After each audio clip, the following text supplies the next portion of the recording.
Bonjour à toutes et à tous. Bonjour ou bonsoir en fonction d'où vous êtes. C'est un plaisir de vous accueillir aujourd'hui pour le 10e anniversaire d'Electronics Watch, à savoir 10 ans d'achat public et de droits humains. On est ravis d'être avec vous aujourd'hui pour célébrer nos réussites conjointes grâce à ce réseau que nous avons réussi à mettre sur pied depuis 10 ans. Alors avant de commencer, quelques petits points logistiques. Sachez que l'interprétation est disponible, par conséquent, je vais vous demander de cliquer sur le globe en bas de votre écran si vous souhaitez accéder à l'interprétation. Vous pourrez ainsi choisir la langue qui vous convient.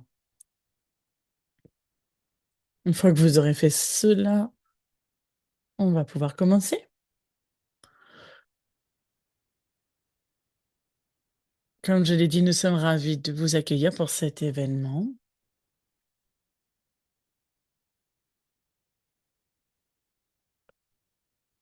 Cela fait donc 10 ans et on va reconnaître ce qui a été fait, le parcours que nous avons, réalisé. On va, hem, parler des 7 ONG et 10 membres fondateurs de ces réseaux de plus de 1 500 acheteurs publics affiliés. Je crois qu'on a des diapositives que l'on voudrait partager et en ces 10 ans,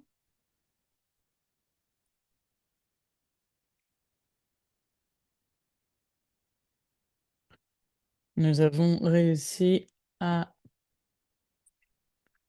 travailler avec des affiliés qui nous ont rejoints pour travailler à la transformation du secteur public en matière d'approvisionnement et d'achat. Et on est passé de 10 membres fondateurs à plus de 1 500 affiliés maintenant. Et dans 13 pays d'Europe et d'Asie. Vous voyez d'ailleurs notre magnifique famille ici à l'écran. Nous sommes alignés ces 10 dernières années sur la manière dont nous pouvions coopérer, mais également avec la société civile dans les régions de production qui surveillent leur chaîne d'approvisionnement. Ensemble, nous avons réussi à augmenter le pouvoir des achats publics afin de créer ce réseau de société civile, acheteurs publics et les secteurs, avec le but de protéger et promouvoir les droits humains dans la chaîne d'approvisionnement. L'approvisionnement public, c'est un moyen de protéger les droits humains dans la chaîne d'approvisionnement. Donc, pendant les 2 heures, qui vont venir, nous allons célébrer les succès, que nous avons réussi à obtenir et notamment nous avons, nous allons célébrer les réalisations, dans, en matière de transparence des chaînes d'approvisionnement et transparence chez les acteurs publics et j'espère que nous allons avoir également 10 ans de collaboration encore à l'avenir pour pouvoir, célébrer, encore dans 10 ans, davantage encore de succès que nous le faisons aujourd'hui. Je ne crois pas que je me sois présentée, je m'appelle Olga Martí Ortega, professeure de droit international, mais je suis également une des personnes qui, font partie de cette aventure depuis 10 ans. Je fais partie du membre, du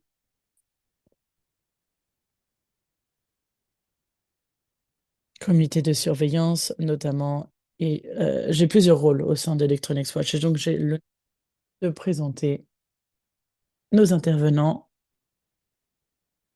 qui sont des leaders de femmes qui ont été à l'avant-poste de la consolidation et du renforcement à la fois de l'approvisionnement public et des droits humains.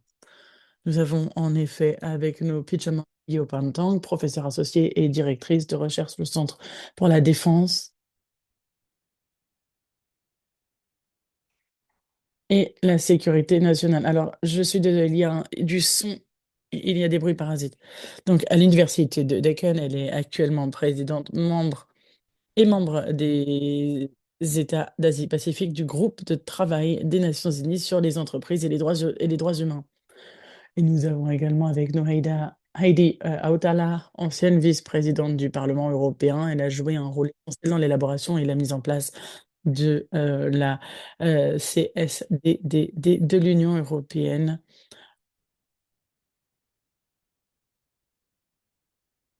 Euh, et c'est quelque chose qui a été déterminant pour le développement de la HRDD. Alors, on essaye de se positionner en 2025 en matière de droits humains.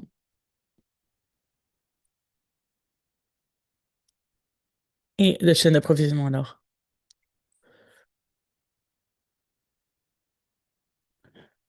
Au début, ce n'était qu'un concept quand nous avons commencé et maintenant ce sont devenus des obligations. On voit de plus en plus de considérations sociales qui sont prises en compte dans l'approvisionnement public avec davantage d'intérêt donné au marché domestique. On entend également les questions environnementales qui sont de plus en plus importantes. Et il y a des mécanismes qui nous permettent de promouvoir et de protéger les droits humains dans la chaîne d'approvisionnement et dans les achats publics, afin que les décisions en matière d'achat au niveau public qui utilisent l'argent public le fassent de manière euh, plus respectueuse. Euh, ces 10 dernières années, nous avons donné de capacité aux acheteurs également pour davantage protéger les droits humains. Donc, nous sommes confrontés notamment aux conditions systémiques qui tendent à perpétuer les abus dans la chaîne d'approvisionnement et dans le travail humain. Ce que nous avons vu ces dernières années est une situation alarmante et qui augmente rapidement, à savoir qu'on voit des concepts clés tels que de la capture carbone, une opposition des cadres sur la diligence raisonnée en matière de droits humains et on voit de plus en plus de menaces faites aux défenseurs des droits humains et aux droits humains. Donc, avec ce bref aperçu, comme je l'ai dit, je vais donner la parole à Peachamon et Heidi. Alors, ma première question pour vous deux, d'ailleurs, Heidi, vous allez peut-être pouvoir y répondre en premier. Dans ce contexte qu'on a évoqué, et nous avons réussi de beaux accomplissements, mais qu'est-ce qui vous motive à continuer et qui vous motive à continuer depuis plusieurs années? Merci, j'espère que vous pouvez m'entendre. Alors, je crois que ce qui est clé dans cette large communauté, c'est qu'on veut améliorer la reddition de comptes des entreprises et des chaînes de valeur et des chaînes d'approvisionnement. Et c'est une tendance qui augmente malgré parfois un retour en arrière. On voit qu'il y a des aspirations, les consommateurs d'ailleurs posent des questions. Ils veulent des réponses, ils exigent ces réponses et d'ailleurs, c'est ça qui me donne envie de continuer, notamment parce qu'on voit également des actions collectives, qui ont du sens, notamment Electronics Watch, ça fait 10 ans et on est sur la voie pour continuer pendant encore 10 ans. Donc pour répondre très rapidement, la tendance, elle est prometteuse. Alors certes, les combats sont rudes, cependant je suis convaincue qu'en tant que mouvement collectif, avec toute la communauté d'acteurs dont nous sommes composés, eh bien c'est une tendance, qui nous amènera à la victoire. Formidable, merci beaucoup. On a hâte de continuer ce travail avec vous. Et Heidi, qu'en est-il pour vous? Pourquoi vous avez cette motivation? Quelle est cette motivation? Alors, pour moi, je me suis dit que cette question pouvait, à vrai dire, déclencher une crise existentielle chez moi. Mais il va sans dire que, comme on l'a dit depuis tout à l'heure, il y a un contexte difficile. Et depuis que j'ai rejoint le groupe de travail, j'ai été exposée à la fois au pire de l'humanité, mais également le plus beau que l'humanité a à offrir, comme cela a été dit par ma collègue. cette aventure collective, ces organisations, ce réseau, ces initiatives telles que le Credit Watch et d'autres représentent initiatives de représentation me donnent de l'optimisme pour l'avenir parce que ça veut dire qu'on doit travailler de concert plus que jamais auparavant. Et alors, j'appelle ça une initiative, mais ça montre bien à quel point on réussit à travailler ensemble. Et quand on arrive à travailler ensemble, quand on arrive à se mettre d'accord, eh bien, on arrive à avoir des résultats très positifs, non seulement pour les droits humains, mais pour les travailleurs de manière générale. Formidable. Alors, sur ça, Heidi, le développement des programmes sur les droits humains et les achats publics, à votre avis, le rôle des achats publics dans les 10 ans à venir, comment pourra-t-il se jouer pour faire progresser la question des droits humains? Eh bien, nous devons commencer à explorer le Parlement européen et on doit passer de standards volontaires à des standards euh, et des normes obligatoires. Et de la même manière, on doit s'assurer qu'on arrive à avoir des normes en matière de due diligence environnementale et sur les droits humains pour les entreprises privées. Qu'en est-il pour les entreprises publiques? On sait d'ailleurs que les volumes d'achats publics sont énormes. Cela pourrait être, cela doit être une force stratégique qui doit œuvrer pour le bien. Par conséquent, je suis convaincue que même si on a encore des difficultés dans certaines régions, notamment en Europe, on on a réussi à avoir ces normes, importantes, obligatoires sur, la diligence raisonnable heu et les droits environnementaux et les droits humains. Mais les achats publics, par chance, on arrive à réviser, à examiner, les directives de l'Union européenne sur les achats publics. Elle est d'ailleurs en cours, cette révision, et je suis tout à fait au fait qu'il y a des gens qui font de leur mieux afin d'atteindre également, si possible, des, normes, heu, obligatoires pour les achats publics et ça a du sens. C'est d'ailleurs assez, ce serait assez proportionné. En effet, le manque, de cohérence politique, c'est quelque chose qui est très frappant. Alors, on est en train de développer des règles pour les secteurs privés, sans prendre en compte, en fait, que le secteur public, a des décisions commerciales importantes à prendre également. Alors, bien entendu, Piotchen, vous travaillez beaucoup sur le rôle des travailleurs et des travailleuses. Selon vous, on avait une approche très centrée sur les travailleurs et les travailleuses par le passé, ou plutôt on se concentre davantage sur les droits des travailleurs et des travailleuses. Est-ce que c'est encore le cas? Qu'est-ce qui se passe en matière de responsabilité des entreprises? Est-ce que vous avez l'impression que le rôle des travailleurs et des travailleuses, hem, est plus davantage pris en compte que par le passé? Alors, je dois être honnête, je suis très fière du rapport thématique qui a é du groupe de travail qui a été publié sur, le travail, la migration, les entreprises et les droits humains, qui se concentre sur les, travailleurs migrants et les travailleuses migrants. Alors dans ce rapport, nous travaillons notamment sur, ce rapport est alimenté par les travaux de Electronics Watch, mais également par les progrès qui ont été faits en matière de droits humains de manière générale et je peux dire qu'en plus, heu heu de reconnaître que les travailleurs et les travailleuses sont centrales, dans l'accomplissement de l'agenda, sur les droits humains et des entreprises et en plus il y a et dans la mise en œuvre, des différents cadres de l'ONU, les travailleurs et les travailleuses sont simplement, au cœur, du mouvement pour, les droits humains et dans les, achats publics. Depuis plusieurs décennies, les travailleurs et les travailleuses et en mouvement et lorsqu'ils sont organisés, se sont battus pour, la liberté d'association, la liberté, et les négociations collectives et cetera et les droits humains sont toujours alimentés par les combats que l'on voit dans les mouvements, pour le droit du travail. Et récemment, notamment, il y a quelques semaines, c'était d'ailleurs la semaine dernière, je crois, on a eu un forum, le forum de l'ONU sur les droits humains et les entreprises. C'était le plus grand forum de ce type. Le thème, c'était sur les principes directeurs et le but, c'était de capitaliser sur notre héritage que nous avons. Et en partie, cela veut dire qu'on doit s'assurer que les travailleurs et les travailleuses restent au cœur de la des droits humains et du travail, pour s'assurer que ce ne sont pas juste des parties prenantes, mais ceux qui doivent avoir un contrôle sur les droits. Et donc, c'est une distinction importante.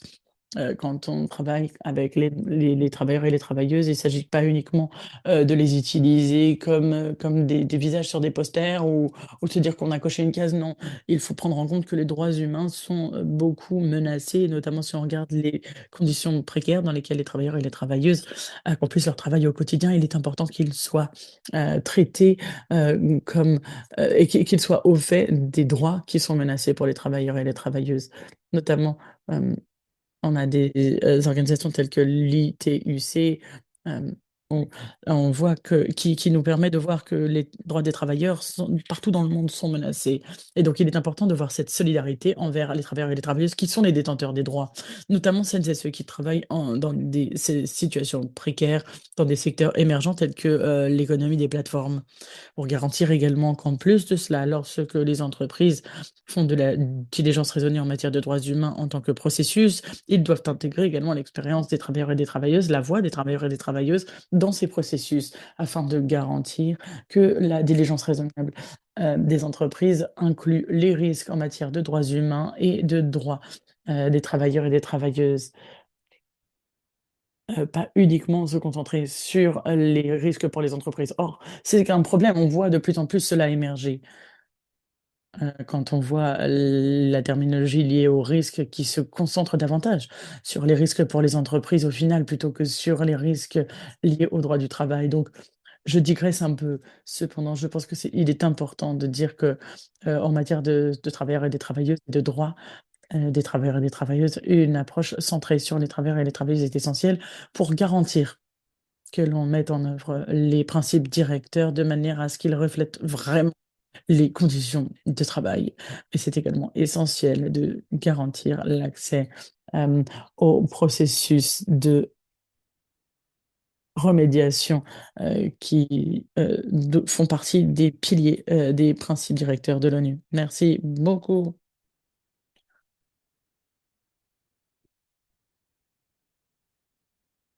Alors Heidi, merci. Euh,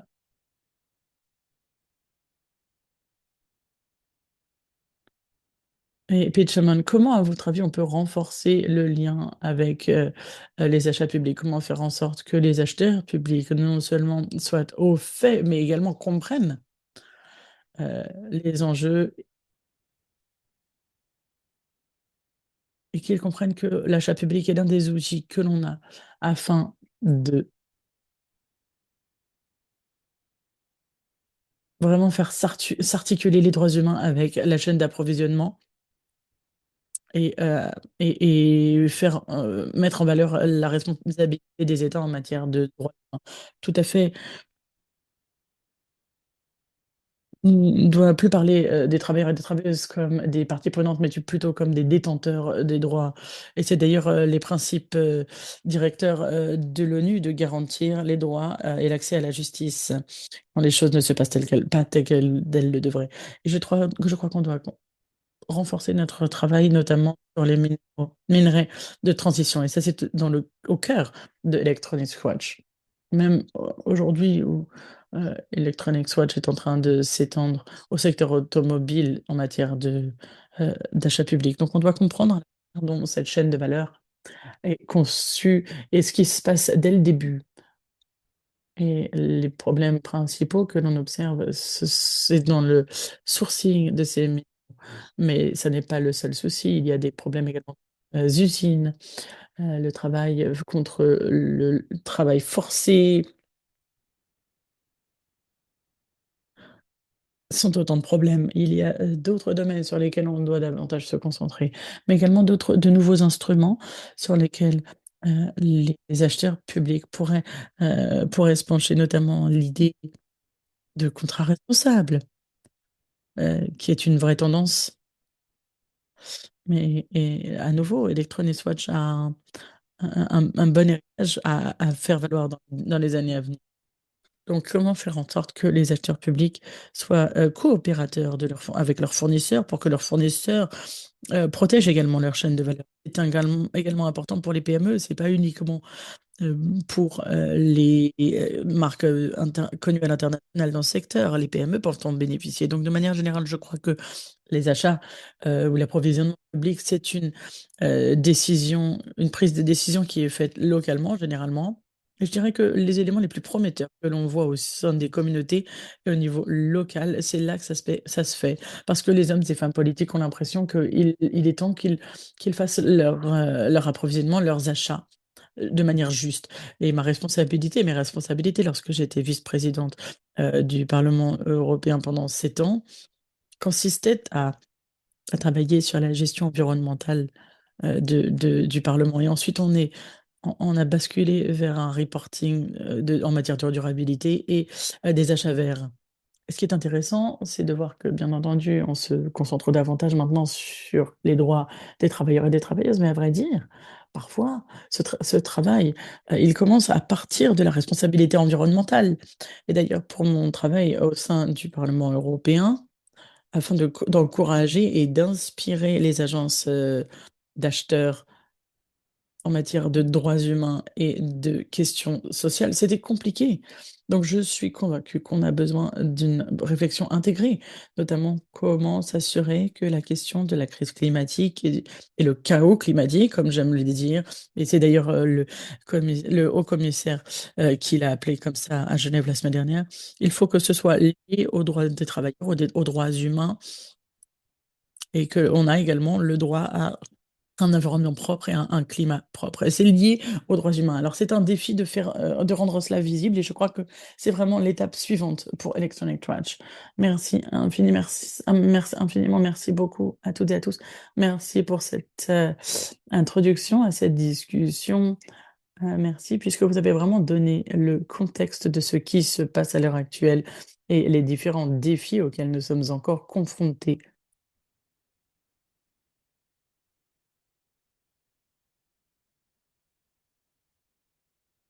Il ne faut pas oublier également que c'est vrai, les acheteurs publics ont un rôle pour protéger les droits humains et les droits des travailleurs et des travailleuses, notamment dans le contexte d'un contre-coup en la matière. Alors merci de votre participation et merci d'avoir inauguré ce webinaire avec ces formidables commentaires. Sur ce, je vais passer à la prochaine table ronde. 10 ans de développement du pouvoir d'approvisionnement. Alors, on va donner la parole aux prochains intervenants et intervenantes.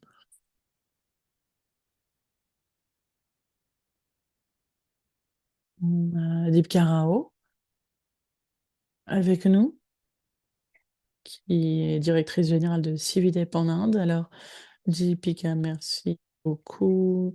Cividep est une organisation basée à Bangalore qui œuvre pour les droits des travailleurs et des travailleuses et la responsabilité des entreprises.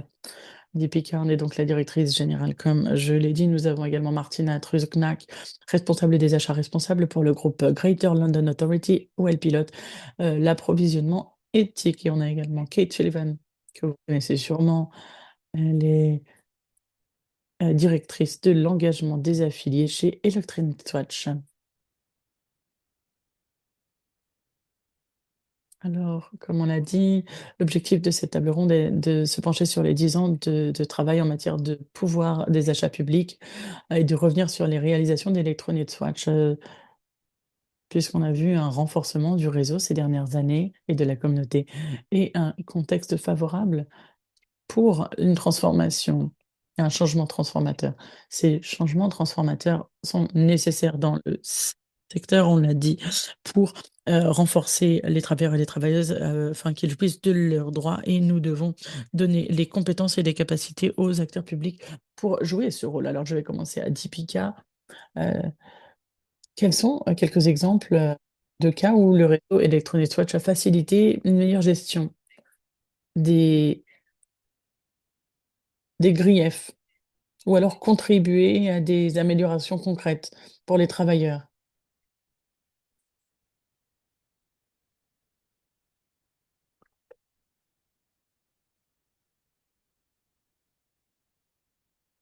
Merci Olga. Alors il est très important d'insister sur le contexte dans lequel nous travaillons à l'heure actuelle, mais j'y reviendrai un peu plus tard, je crois. Certains des accomplissements de Electronic Watch et Cividep ont connu, c'est que nous avons réussi à, mettre en lumière certaines affaires qui n'auraient pas été, dans les médias sans nous, où les régulateurs ou les auditeurs ne se seraient pas penchés dessus non plus. S Nous avons réussi à mettre en lumière ces affaires grâce à, notre, nos interactions constantes, régulières et informées par les droits avec les communautés, les travailleurs et les travailleuses. Electronic Watch nous a permis également, de travailler avec, des groupes de travail, auprès des entreprises ou des intermédiaires qui ont la responsabilité d'appliquer les standards et normes sociales. Alors récemment, nous avons également eu une belle réussite avec un fabricant de smartphones, un des plus gros en Inde, et nous avons parlé à des centaines de leurs travailleurs et travailleuses et on s'est rendu compte qu'ils n'avaient pas été payés, leur bonus statutaire. Alors, c'est-à-dire que ça représente un mois de salaire auquel ont droit normalement les salariés tous les ans et à cause, de seuils arbitraires sur leur statut contractuel ou leur expérience de travail dans l'entreprise qui n'est d'ailleurs pas un seuil permis par la loi, eh bien, les bonus étaient, niés, on le leur octroyait pas et grâce à nos interactions, nous avons fait d'ailleurs un sondage, nous avons une étude et on a pu le faire passer à Electronic Watch qui ensuite a été en mesure, de d'en parler au groupe, de travail, de cette entreprise en particulier. Nous avons également fait des études de suivi. On s'est rendu compte que les travailleurs et les travailleuses commençaient à recevoir leur bonus. Alors c'est un des nombreux exemples où on a pu démontrer que ces problématiques, sinon n'auraient pas été, remarquées, on n'en aurait pas parlé. À l'heure actuelle, en Inde, dans beaucoup de sites de production, le contexte est tel que les travailleurs et les travailleuses ont très peu de possibilités, pour faire valoir leurs griefs. La loi et les lois locales et le système judiciaire et les autorités, ne ne sont pas très compatissantes avec les problématiques des travailleurs et des travailleuses et d'ailleurs le ministère, du Travail n'a pas vraiment enquêté sur ces questions et ne facilite pas vraiment, heu le respect des lois. Par ailleurs, les médias sont corrompus également. Donc, dans ce contexte, notre travail est d'autant plus important et nous devons continuer à travailler de manière structurée. Il faut faire entendre la voix des travailleurs et des travailleuses, hem, afin qu'elles soient prises en compte. Merci beaucoup. C'est un excellent exemple du du pouvoir que nous avons et d'avoir également le soutien des communautés et du réseau. Ça nous a donné un bon exemple extrêmement concret de réussite. On y reviendra, dit Pika, mais tout d'abord, j'aimerais également poser une question à Martina. Martina, vous êtes, en première ligne de notre, modèle, puisque vous travaillez sur les, achats publics et comment ils sont mis en œuvre au quotidien. Martina, est-ce que vous pourriez nous dire quel est le rôle des acheteurs publics dans cette chaîne d'approvisionnement et comment on peut agir de manière plus efficace au vu des preuves que nous recevons? Alors, je serais ravie d'en parler. Est-ce que vous m'entendez? Oui, je vous entends. Alors, Je crois que en tant qu'acheteur public, on a vu 2 tendances principales. La première est une, tendance interne, à savoir comment on, approche, notre approche par rapport, aux droits humains et quand on parle de notre propre organisation, c'est grâce à Electronic Watch qu'on a une meilleure compréhension des risques dans la chaîne d'approvisionnement et les risques concrets. Je n'entends pas uniquement de manière théorique. Alors oui, il y a beaucoup de principes directeurs en fonction des secteurs, mais Electronic Swatch est en mesure de nous dire dans telle supply chain, dans telle chaîne d'approvisionnement, voilà ce qui se passe. Et en plus de cela, il y a également davantage de volonté d'admettre qu'il y a des risques. Et donc, je crois que c'est une partie de l'éducation, de la sensibilisation qui est essentielle. Donc, si je vous donne notamment l'exemple de Transport for London's, la déclaration sur l'esclavage moderne, grâce à Electronic Watch, on a réussi à faire ça en 2024. On a dit, voilà les problématiques qu'on a vues, on a identifié lesquelles elles étaient et on a identifié également les réussites. Je crois que c'est quelque chose qui n'aurait pas été possible il y a quelques années. Donc, on ne veut pas, cacher ce qui se passe. Au contraire, on est ravis de dire: «Voilà les problématiques que nous avons identifiées». Et en plus de cela, il y a une meilleure compréhension de la nécessité d'avoir une cartographie de la chaîne d'approvisionnement, d'avoir ce type d'information. Cela a, mené au développement organisationnel, notamment pour nous, mais également pour les acheteurs publics. Notamment, on a une manière, bien plus alignée d'obtenir les informations concernant notamment, les bus, zéro émission, mais également, cette connaissance grâce à cette cartographie des achats publics est importante parce que ça nous a permis également de proposer des politiques, hem et cette cartographie de la chaîne d'approvisionnement est l'une des clés, heu, en matière, de sourcing éthique et d'approvisionnement éthique. Je crois en en externe, les prestataires, les fournisseurs, et les liens de la chaîne d'approvisionnement, heu, font preuve de davantage de volonté de partager d'informations et de transparence et de volonté pour, trouver des solutions aux problématiques que l'on voit. Donc on est passé d'une, approche, zéro tolérance à au fait de reconnaître que bon, les problématiques, elles existent plutôt que demander à tout le monde de s'exposer, heu mais à nouveau, c'est une question d'éducation. Electronic Watch, grâce à son interaction continue avec le secteur, ne veut pas incriminer sur la place publique telle ou telle entreprise. Non, on veut collaborer ensemble car l'objectif est le même, à savoir améliorer les droits des travailleurs et des travailleuses. Merci beaucoup. Merci pour ces exemples. À nouveau, on y reviendra. Mais je voulais donner la parole à Kate. Alors, Kate, elle est vraiment au milieu. Chez Electronic Watch. Elle le voit, depuis depuis le début, on l'a vu. J'aimerais que vous nous disiez quel est le rôle de Electronic Watch dans ce basculement, puisque les acheteurs publics incluent davantage les droits humains, notamment dans les processus, d'appel d'offres et cetera. Qu'est-ce qui a permis ce changement? Alors oui, clairement, il y a eu de vrais changements. Alors après, ça fait que 4 ans, hein, que je travaille pour Electronic Swatch. Alors peut-être que ma vision est différente de ceux qui ont travaillé depuis le début, mais même ces 4 dernières années, on a vu des changements dans différents domaines, notamment, vous avez mentionné le nombre qui croissent, le nombre qui augmente, mais l'engagement et le niveau de sensibilisation et de connaissance augmente. On le voit ces dernières années, une augmentation des organisations affiliées qui demandent un soutien pour l'intégration des droits humains dans leurs contrats et leurs appels d'offres, ce qui était excellent. Également un changement sur la qualité. En effet, en général, la première étape, c'est: quels sont les critères que je dois inclure? Et maintenant, on voit de plus en plus d'organisations qui passent à l'étape suivante, à savoir qu'ils nous demandent: quels sont les moyens de vérification que je dois, heu demander, par exemple? Alors, certains vont même plus loin en disant: «Est-ce que vous pourriez nous aider à mettre sur pied, des principes directeurs pour les évaluateurs, pour évaluer les responsabilités?»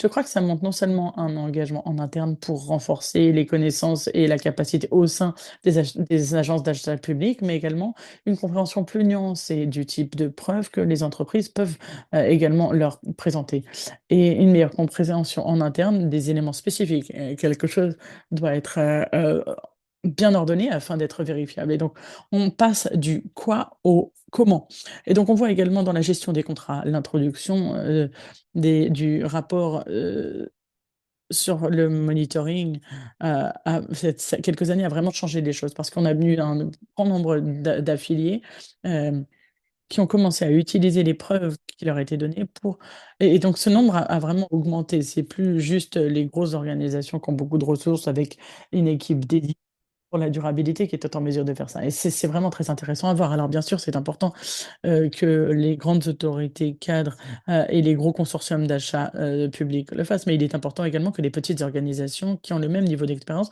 aient l'impression qu'ils ont un rôle à jouer et qu'elles peuvent faire partie des voix qui appellent à un changement et la dernière partie de ce que je voulais dire, c'est que les changements qu'on voit au sein des membres et au sein de nos pratiques, c'est lié à la coopération entre les acheteurs publics. C'est vrai qu'un levier collectif a toujours fait partie de notre modèle. C'est au cœur de ce qui fait que cela fonctionne d'ailleurs et d'ailleurs on voit cela de plus en plus exercé de manière, hem, constante et si on se repenche sur 2024 et 2025, il y a eu une augmentation de 35 du nombre d'autorités publiques qui ont participé à au moins un groupe de travail ou à une action coordonnée telle qu'envoyer une lettre conjointe à un prestataire. On voit qu'ils sont en train de créer des stratégies ensemble. Ils triangulent des informations sur, des fournisseurs, qu'ils ont en commun. Ils veulent, davantage standardiser leur approche et harmoniser leurs standards et à un moment, il va y avoir un point de bascule où il y aura assez, d'acheteurs publics, à tel point que le levier collectif sera, tel qu'il y aura un impact au-delà des affaires individuelles. Ça ira plus loin et en même temps, on voit un changement dans le marché. En effet, Martina en a parlé avec, la partie de la transparence et je voudrais vous donner quelques chiffres. Il y a une acceptation de plus en plus grande du marché pour les exigences en matière, de transparence, même si certaines entreprises essaient de repousser cela, mais notamment, la question des fournisseurs, tier 2, c'est une question qui est de plus en plus importante. Depuis que j'ai rejoint 2000 Electronic Arts en 2022, 17 des, entités, ont plutôt que heu affichaient ou plutôt étaient transparents au niveau à propos de leurs, prestataires de tiers 2, alors que c'était 90 en 2025.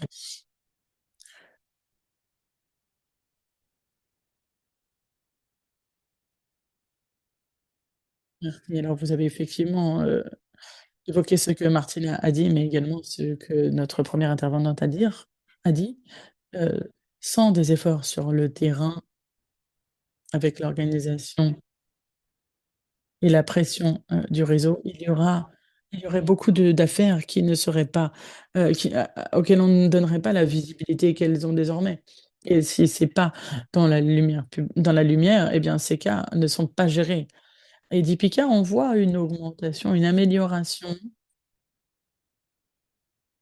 de la compréhension des entreprises. Vous est-ce que vous m'entendez? Donc on a vu ces améliorations dans, heu, la dans l'implication des entreprises dans ces espaces d'interaction que vous avez. Mais ce qui m'a frappée à chaque fois que je vous entends parler, ce qui me frappe, c'est que j'ai l'impression que parfois, certaines entreprises prennent des mesures, mais on ne sait pas ce qui se passe. Vous ne savez pas où ça va. Donc il faut, c'est vrai que vous avez un processus d'interaction et c'est bien et après vous avez peut-être des mesures correctives, mais on ne sait pas si c'est vraiment mis en œuvre et cetera. Donc d'une certaine manière, on a quand même dans la remédiation encore ce fossé à combler. On est de meilleur en meilleur, on est de plus en plus, capable d'identifier des problématiques, mais on a du mal à identifier lorsque les changements, heu, se font. Est-ce qu'on a des compétences en matière de remédiation? Oui, lorsque on parle d'interaction et d'implication des acteurs et des actrices, il faut que ça aille dans les 2 sens. L'engagement des parties prenantes ne doit pas être perçu en matière de collection d'informations. Non, il faut surtout partager ce qui est fait avec ces informations. Nous sommes constamment en train d'essayer de créer des liens, d'identifier, les griefs, heu, sur le lieu de travail et on utilise le levier, heu, des achats publics.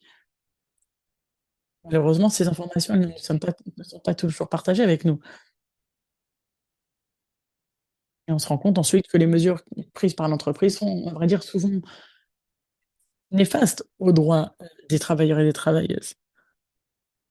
Donc moi, clairement, j'aimerais exhorter toutes les entreprises présentes ici dans la salle ou les intermédiaires présents dans la salle à percevoir cela comme une plateforme qui va dans les 2 sens et pas une question de recevoir de l'information, mais également pour partager de l'information afin qu'il y ait également, hem, de la création d'idées et une conception d'un plan conjoint pour des étapes de remédiation ensemble. Formidable. Donc c'est vrai qu'il y a ce fossé, comme on l'a dit et l'engagement, pertinent des parties prenantes, ne peut pas se faire que dans un sens. Ça ne peut pas être à sens unique. Les entreprises, et les, acheteurs publics collectent tous les 2 des informations et il faut que ces informations soient partagées. Sur ce point, l'un des éléments que nous avons construit ces 10 dernières années, c'est vraiment mettre, les détenteurs de droits au cœur du processus pour et on doit capitaliser là-dessus, et ça doit être au cœur de la relation entre, les acheteurs publics et les prestataires pour que les acheteurs ne soient pas, négativement impactés. Martina, pensez-vous qu'il y ait une valeur, ajoutée à ce que les acheteurs publics soient impliqués dans la remédiation et qu'ils aient une interaction plus directe avec les communautés qui sont menacées ou, heu, dont les droits sont violés? Merci. Oui, tout à fait. C'est compliqué. Et c'est là que Electronic Watch peut jouer un rôle en général pour quoi qu'on achète, ça va dépendre de la chaîne d'approvisionnement, mais les liens avec les acheteurs sur le terrain ne sont pas, aussi immédiats que cela ou autant apparents. Être en mesure d'identifier des organisations qui peuvent soutenir la manière dont on peut leur faire parvenir les informations sur ce qui se passe, c'est un défi et je crois que c'est ce qui est en train de changer grâce à Electronic Watch, comme Kate l'a mentionné. Le, rapport, sur le monitoring est une ligne d'information importante qui nous permet de savoir ce qui se passe sur le terrain. Qu'est-ce qui est, signalé par les travailleurs et les travailleuses? Y a-t-il eu des changements?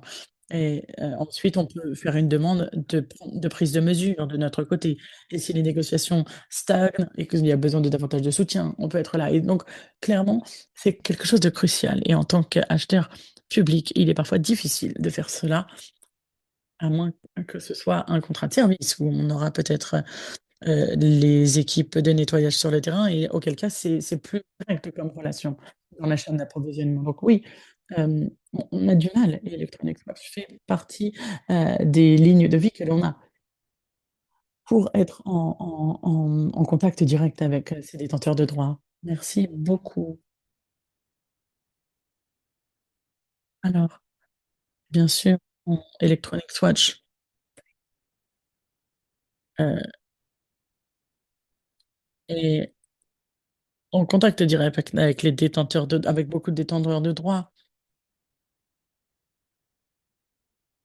Et c'est vrai que ça a changé la donne en matière de transparence, heu, de partage d'informations. Cependant, on constate encore ce fossé pour passer, d'un contexte favorable à un, changement systémique qui aurait vraiment un impact sur le terrain. Oui, tout à fait, mais je crois qu'il y a différents éléments. Pour revenir sur ce que Deepika a dit, je crois qu'il faut s'assurer que, l'implication des détenteurs du droit ne doit pas se faire au détriment de l'identification des risques, ou de l'évaluation. On demande aux entreprises qui coopèrent bien avec le processus, on veut utiliser leur, pouvoir en disant: «On veut que votre représentant de syndicat ou votre partenaire de monitoring soit là». Les gens, ils disent: «Oh non, oh là là, attention, attention». Bah, alors pas toutes, hein, mais je crois qu'on peut quand même s'améliorer en la matière.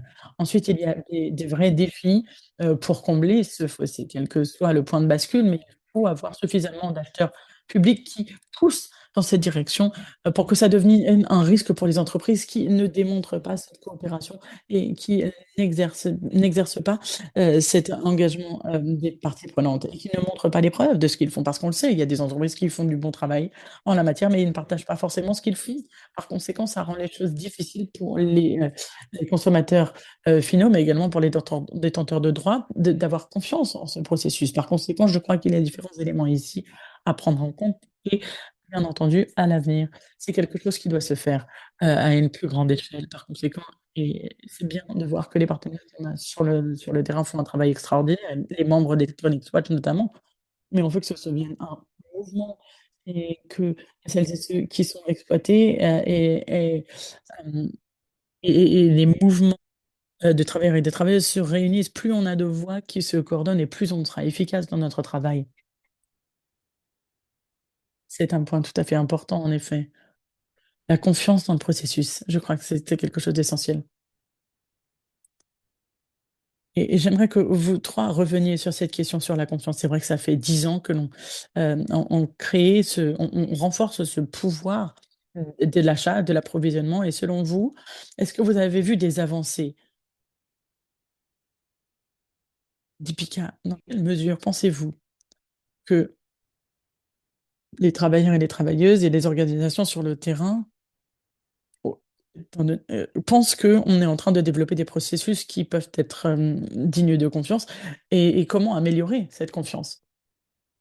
Alors, devrait être en mesure, de rendre des comptes auprès des travailleurs et des travailleuses sur les changements heu qui ont été opérés. Mais la plupart du temps, même nous ne savons pas. Par conséquent, en général, on fait remonter les griefs aux bonnes personnes, mais ensuite, comment est-ce que c'est utilisé? Quelles sont les mesures qui sont prises à partir de cela?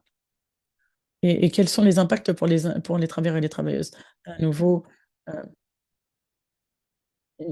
c'est ça dont on a besoin. Ça doit alimenter nos interactions avec les travailleurs et les travailleuses. Si les entreprises travaillaient avec nous ou les intermédiaires travaillaient avec nous, pour, atteindre une solution, commune et bien, ce serait plus facile de communiquer avec les travailleurs et les travailleuses et en plus vérifier que ce qui a été, soi-disant mis en place l'est vraiment. C'est la raison pour laquelle l'interaction avec, les partenaires de monitoring et Electronic Watch n'est pas juste une manière d'obtenir des informations, mais également c'est un partenariat qui est nécessaire. Sinon, typiquement, les actions prises par les entreprises après avoir reçu des informations, ça reste c'est très étroit et au final on aurait juste des actions de réaction, en fait, sur le terrain et on voit des travailleurs et des travailleuses qui perdent leur emploi et qui sont davantage surveillés. Au final, ça devient une situation très difficile pour nous parce que les travailleurs et les travailleuses partagent avec nous des situations très difficiles et qui ont un impact sur, leurs, moyens de subsistance. Malheureusement, cette confiance, elle est érodée à cause de cela. Comme on l'a dit, il y a plusieurs entreprises également et des entreprises,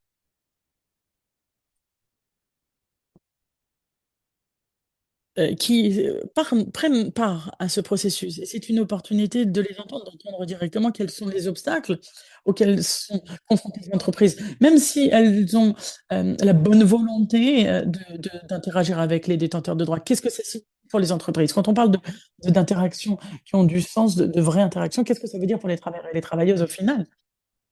D'être en mesure, d'avoir ces processus de résolution et un processus digne de confiance.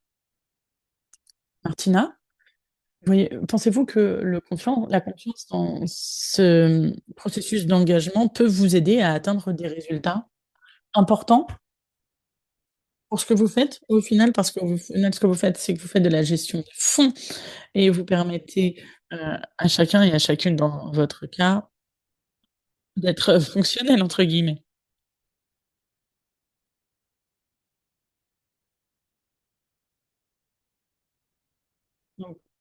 qu'on voit, c'est alors bien sûr, on essaie d'améliorer la confiance, mais selon vous, qu'est-ce qui est nécessaire pour améliorer cette confiance? La confiance, elle existe, clairement. Alors bien entendu, que notre équipe, l'équipe, d'achat responsable et de manière plus large, et ça, c'est parce que Electronic Swatch a été toujours très claire sur ce qu'elle fait, sur les informations, d'où elle les tient, d'où elle les tire, où l'information va. Alors il y avait tellement d'incertitudes au début. Heu, Pourquoi est-ce qu'on a besoin hem, de partager ces informations publiquement? Pourquoi est-ce qu'on doit dire qu'il y a des risques dans la chaîne d'approvisionnement? On veut pas que ce soit vu, par, le public. C'est quelque chose qui va nous revenir et nous hanter. Ça, c'est clairement quelque chose qui a fait peur aux entreprises d'avoir à divulguer des informations. Mais c'est là qu'on doit faire de la sensibilisation et de l'éducation parce que, les acheteurs sont des experts et les gens qui sont à la tête des entreprises ne sont pas forcément des experts en matière d'achat, en matière surtout de droits humains et cetera, et donc on le comprend, et c'est là qu'on doit être très clair sur nos objectifs et ce que ça signifie en matière d'organisation et d'être en mesure de dire: «Voilà les bonnes pratiques et à quoi elles ressemblent», et c'est ça notre rôle. Le Extreme Watch a été extrêmement utile en la matière, ne serait-ce qu'en septembre, puisqu'on a organisé plusieurs, ateliers en personne avec des gens des équipes de l'Electronic Watch qui sont venus à Londres. Et on a regardé différents scénarios. On a regardé si, des violations dans notre chaîne d'approvisionnement étaient, identifiées. Comment est-ce qu'on on interagirait, on interagirait, et c'était extrêmement utile, cet événement. Ça nous a permis d'identifier les différentes organisations au sein de notre groupe, et ça a montré, voilà ce que nous faisons, voilà pourquoi ce travail était important, et donc je crois que, l'engagement de Electronic Swatch est extrêmement utile pour les entités publiques parce que je peux donner une présentation, mais ça n'aura pas le même impact si c'est fait par moi plutôt que par Electronic Swatch, qui pourra donner le témoignage des travailleurs et des travailleuses également, et mais également, une vision plus large, et de manière générale, hem, à l'avenir, il y a la partie de la remédiation clairement. Et on voudrait être davantage, impliqué, avec les entités publiques. Étant donné qu'on dépense des fonds publics, il est important de démontrer notre impact, et c'est l'un des éléments clés dont on aura besoin, pour justifier la raison pour laquelle on dépense de l'argent, avec Electronic Watch, avec, Staff Like Me qui travaille sur les questions des droits humains uniquement.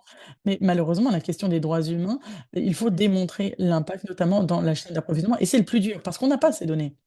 Mais Electronic Watch le fait et on va continuer à le faire. Et donc pour nous, c'est quelque chose de crucial, et ce serait formidable qu'on ait le même type de mouvement dans d'autres domaines, dans d'autres secteurs, et c'est vraiment là le vrai défi.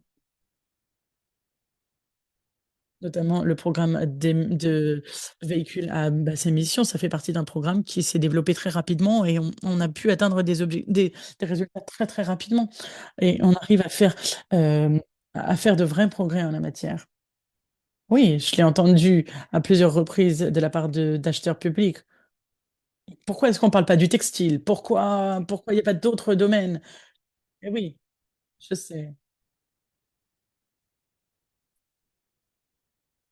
on adorerait, peut-être, peut-être qu'on pourrait avoir un train watch d'autres domaines. Merci beaucoup. Alors Kate, vous êtes, la personne qui, a parlé de la confiance dans ce processus. Alors, selon vous, qu'est-ce qui est nécessaire dans la manière dont on travaille et dans la manière dont vous travaillez au sein de notre réseau, puisque vous êtes en contact direct avec les travailleurs et les travailleuses, les entreprises, les acheteurs publics. Comment est-ce qu'on fait, pour améliorer la confiance dans les 10 années à venir? Pour le travail, pour rendre notre travail d'autant de plus, impactant? Alors, pour renforcer la confiance dans le processus, alors déjà, nous sommes des facilitateurs, n'est-ce pas? Nous avons des partenaires de monitoring tels que Cividep et d'autres qui font des formations incroyables pour les travailleurs et les travailleuses pour savoir ce qui se fait, au quotidien sur, le terrain, et on doit leur rendre de compte auprès des travailleurs et des travailleuses. On doit leur donner du feedback, leur montrer les améliorations qu'on arrive à mettre en place, et grâce à nos interactions avec les acheteurs publics, on doit être transparent et dire voilà ce sur quoi on a de l'influence et ce sur quoi on n'a pas d'influence. Parfois, on doit suspendre des affaires parce qu'on sent qu'on n'a pas assez de levier ou parce qu'on n'a pas assez de preuves et que ça n'a pas de sens, selon nous, d'interagir à ce moment-là. Et c'est pas facile à dire. Cependant, il est mieux d'être honnête et de dire voilà, là, je pense que l'on peut vraiment avoir une influence plutôt que de dire on est capable de tout faire. Or, je pense que la transparence et la reddition de comptes est quelque chose de très important, notamment pour les entreprises. On demande ça des entreprises, alors il faut qu'on le fasse également pour nous. Et dans le processus de remédiation également, on doit travailler avec les entreprises ainsi qu'avec les facilitateurs. Il faut qu'on montre les progrès qui sont faits. Alors bien sûr, il y a encore beaucoup à faire, mais je suis convaincue que de nombreux exemples ont été donnés. Notamment, ça me fait penser à deux marques qui récemment ont eu des dialogues très constructif, notamment sur de la remédiation et un autre cas qui était plus général, mais ce sont des entreprises qui par le passé avaient été assez renfermées et maintenant on parle rapidement des problématiques difficiles et en plus sont en mesure de dire voilà, je ne sais pas comment faire, je ne sais pas comment euh, m'en sortir. Et maintenant, elles prennent en compte davantage L les droits, humains et pour les entreprises, je crois que c'est un vrai pas en avant. Je vois également qu'on fait davantage confiance aux distributeurs, qui comprennent que leur rôle en tant qu'intermédiaire, c'est de faciliter également l'échange d'informations et ça, c'est très important. Et pour les acheteurs publics, Martina le disait, la plupart de ce dont on parle, c'est le test et s'assurer qu'on va respecter leurs informations et leurs besoins de la même manière que les entreprises ne veulent pas que toutes les informations soient divulguées et avoir à laver leur linge sale en public. Mais, mais il faut comprendre on va pas tout faire d'un coup. Il faut surtout comprendre ce qu'on doit faire et ce qu'on peut faire avec les ressources et le temps qui nous est alloué. Je crois que montrer qu'on est là eh bien, pour aider, montrer des exemples de comment ça peut fonctionner et montrer ce qui fonctionne et ce qui a fonctionné par le passé avec les différents partenaires, c'est ça qu'on va pouvoir créer cette confiance avec les différentes parties prenantes impliquées. Merci beaucoup. Formidable. Alors, merci de nous avoir partagé votre perspective, mais également pour le travail rude que vous faites sur le terrain, d'Ipika également, notamment. Je sais que on va faire de notre mieux également pour, faciliter votre travail à l'avenir, afin que ce soit d'autant plus, ça ait d'autant plus de temps de sens et c'est ce qui nous anime toutes et tous. Donc merci beaucoup Deepika, merci Martina, merci Kate, pour, hem, pour ce panel tout à fait formidable et on va maintenant passer à la prochaine session de notre événement. Alors, avec une interlude interactive, grâce à laquelle on va vous demander à toutes et à tous de nous aider à créer un manifeste, pour, les travailleurs, pour l'avenir. Donc, avant de passer à la prochaine table ronde, en fait, on aimerait simplement vous donner la parole. Vous le savez, cette année, c'est notre 10e année, notre 10e anniversaire et donc on veut regarder, se pencher vers l'avenir ensemble, en faisant ce manifeste pour les droits des travailleurs et des travailleuses en direct. Donc on voudrait que vous partagiez vos réflexions. On vient de poster le chat, le lien dans le chat et normalement, ça va vous amener vers le Padlet. Je vais vous donner donc là, normalement, vous cliquez sur plus et vous allez pouvoir écrire de manière anonyme aux alentours de 25 mots sur les actions et priorités que collectivement nous devrions évoquer dans les 10 ans à venir afin d'atteindre notre vision en matière de défense des droits humains dans la chaîne d'approvisionnement. Donc, veuillez poster vos idées, ça nous aiderait énormément. On a la chance d'avoir Jean Cancher également qui travaille avec Electronic Watch depuis le début et ça va vraiment nous aider puisqu'on veut avoir cette vision collective sur ce qui doit être fait afin de faire avancer les droits humains en matière d'achat public. Et le Padlet est ouvert. et vous avez jusqu'à la fin de notre événement.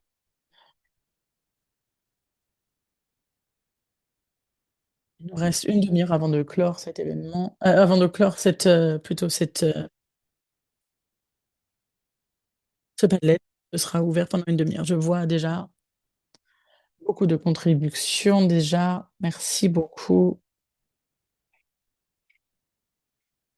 Alors, on voit l'engagement des parties prenantes, le rôle des syndicats. Alors, on y reviendra, hein, dans une table ronde, ultérieure. Les rôles, les responsabilités de chacun. L'interprète s'excuse, le son de l'oratrice est très mauvais.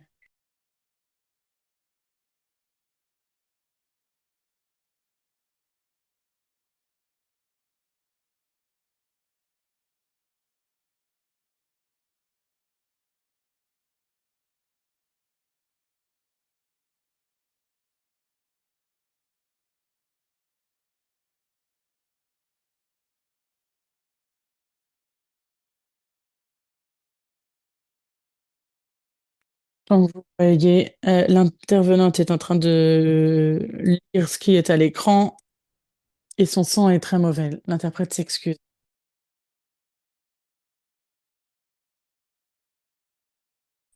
Je vous laisse une minute de plus et ensuite, je vais présenter la prochaine table ronde.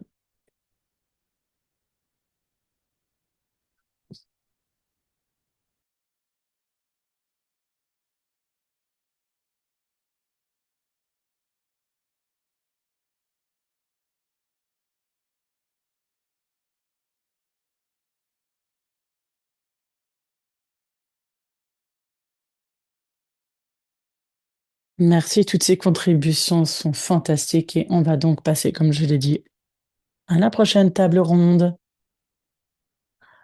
être à la hauteur des défis donc.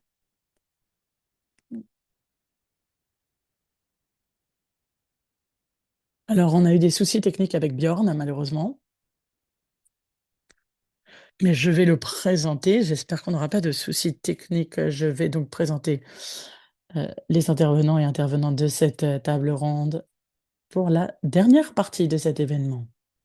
On a déjà Nadia De Leon avec nous. Nadia est,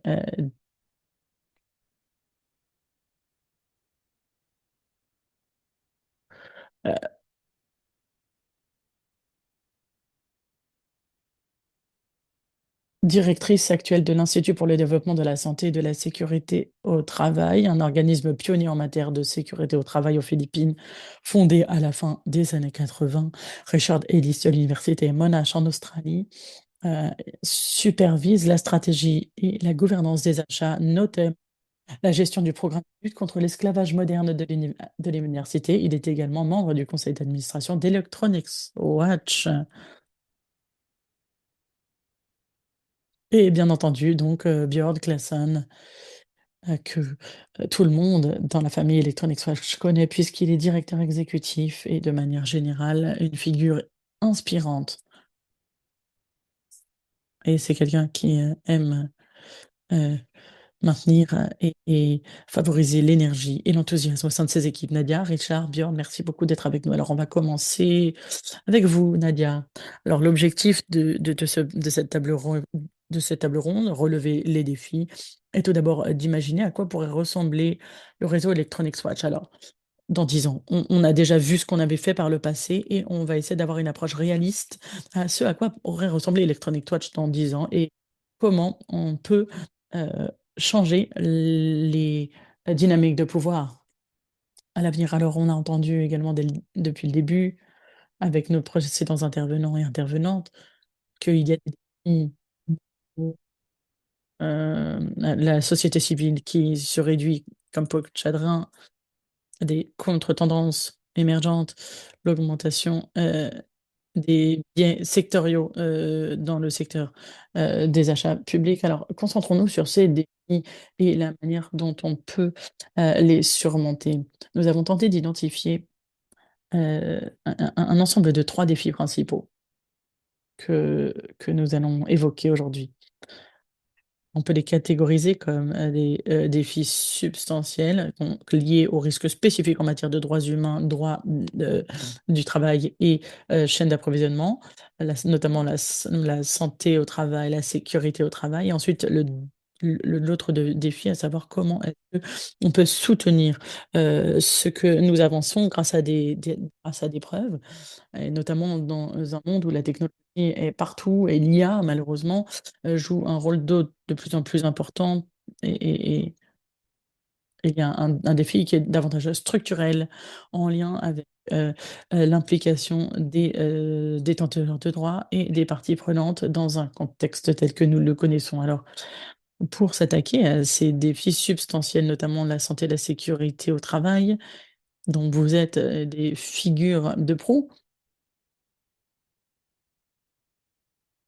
Donc, on va regarder et c'est vrai qu'on a parlé des réussites, des gains et on va se concentrer maintenant sur ce que nous pouvons faire dans les 10 années à venir.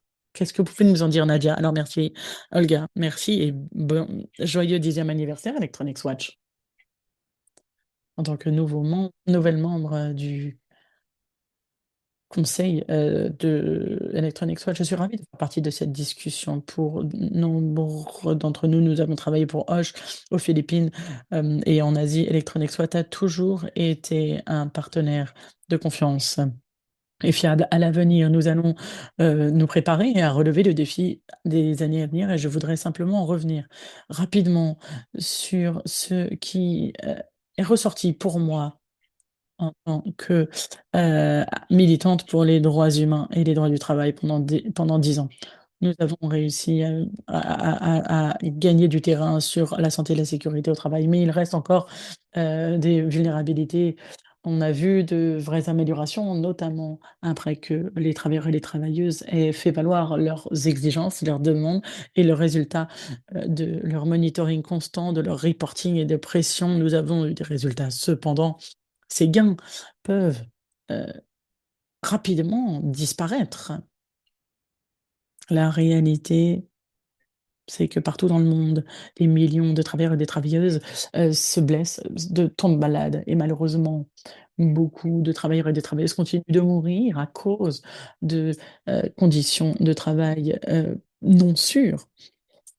De plus, un autre gain que j'aimerais évoquer dans le cadre de la santé et la sécurité au travail, c'est qu'en 2022, la santé et la sécurité au travail a été reconnue grâce, à au travail sans faille des travailleurs et des travailleuses dans le monde et désormais, la santé et la sécurité au travail est considérée comme un élément important, et ça veut dire que c'est maintenant des questions qui sont mises au même la non-discrimination et la liberté, d'association. Ça veut dire que les employeurs ne peuvent plus dire que, les améliorations en matière de santé et de sécurité coûtent trop cher et que c'est trop pour leur budget ou qu'ils ne peuvent pas le contrôler ça. Quand on se penche sur ça des différents angles, qu'est-ce que ça signifie pour nous? Qu'est-ce que ça signifie pour Electronics Watch? Pour les, 10 ans à venir. Alors ça nous donne à Electronics Watch, un plus de marge d'action. Quand on réfléchit et quand on parle aux marques notamment, quand on négocie des systèmes de remédiation, lorsque l'on demande des comptes aux fournisseurs et surtout lorsque l'on dit que les droits, la santé et la sécurité au travail, c'est un droit fondamental, ça revient à la responsabilité du gouvernement de protéger les droits des travailleurs et des travailleuses à la santé et la sécurité et c'est là que nous intervenons. Les défis pour nous, c'est de savoir comment, utiliser notre levier pour avoir des gains structurels et de vrais, changements. C'est pas quelque chose qui doit être, temporaire, heu et mais ça doit aller au-delà maintenant. Et j'ai entendu dans la première table ronde, on a discuté de l'environnement. Il faut comprendre les dangers auxquels sont confrontés les travailleurs et les travailleuses maintenant, c'est plus uniquement, les produits chimiques ou les longues heures de travail, même si ça reste une vraie inquiétude pour les travailleurs et les travailleuses. Mais les travailleurs et les travailleuses sont désormais, heu, en train de nous parler des impacts, notamment de la chaleur, excessive dans des zones de travail peu, ventilées, où il n'y a pas de climatisation, hem et tout ceci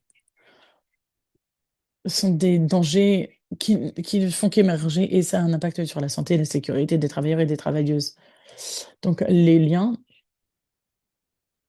entre les droits des travailleurs et des travailleuses, de la santé, de la sécurité du travail, la sécurité au travail, le climat, les droits des travailleurs et des travailleuses, les droits humains, tout cela s'imbrique, la chaîne d'approvisionnement, tout cela. Il y a les travailleurs et les travailleuses qui travaillent dans des conditions précaires, nous disent que le changement climatique ne fait qu'empirer la situation, et donc je pense que dans les années à venir, Electronic Swatch va devoir avoir une approche d'autant plus holistique pour prendre cela en compte.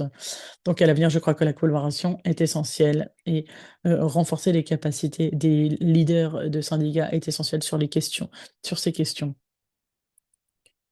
pour que les travailleurs et les travailleuses continuent à être au cœur, de la décennie à venir pour Electronic Swatch.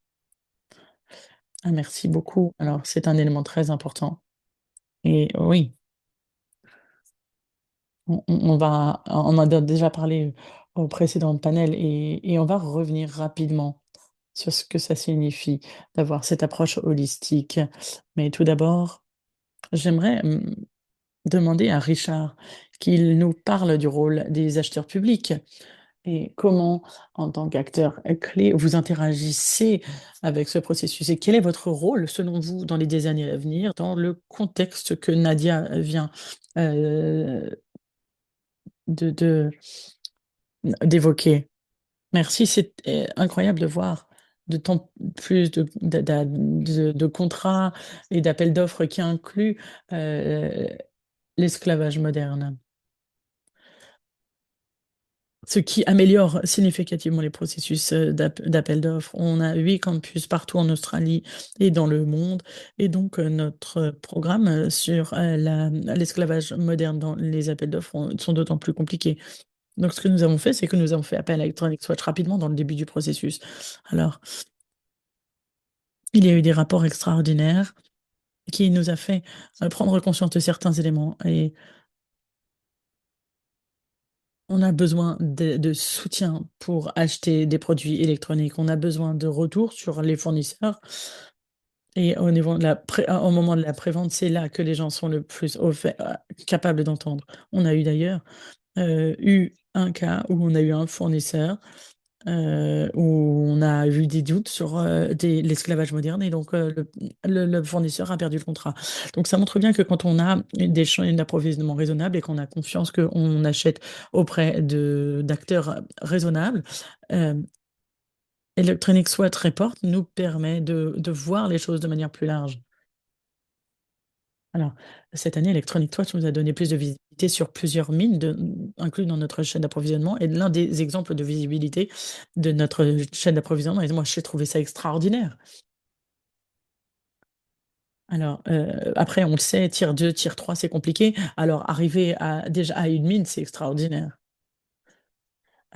Et ça veut s Electronic Swatch nous aide à avoir davantage de transparence, et on est ravis de voir qu'en Nouvelle-Zélande et en Australie, de plus en plus d'universités veulent commencer à travailler avec Electronic Swatch dans le cadre du réseau, d'achat des universités australiennes, et c'est un modèle qui fonctionne, et je suis ravie de voir l'approche, de Electronic Swatch en matière d'entreprise et d'acheteurs pour aider les victimes.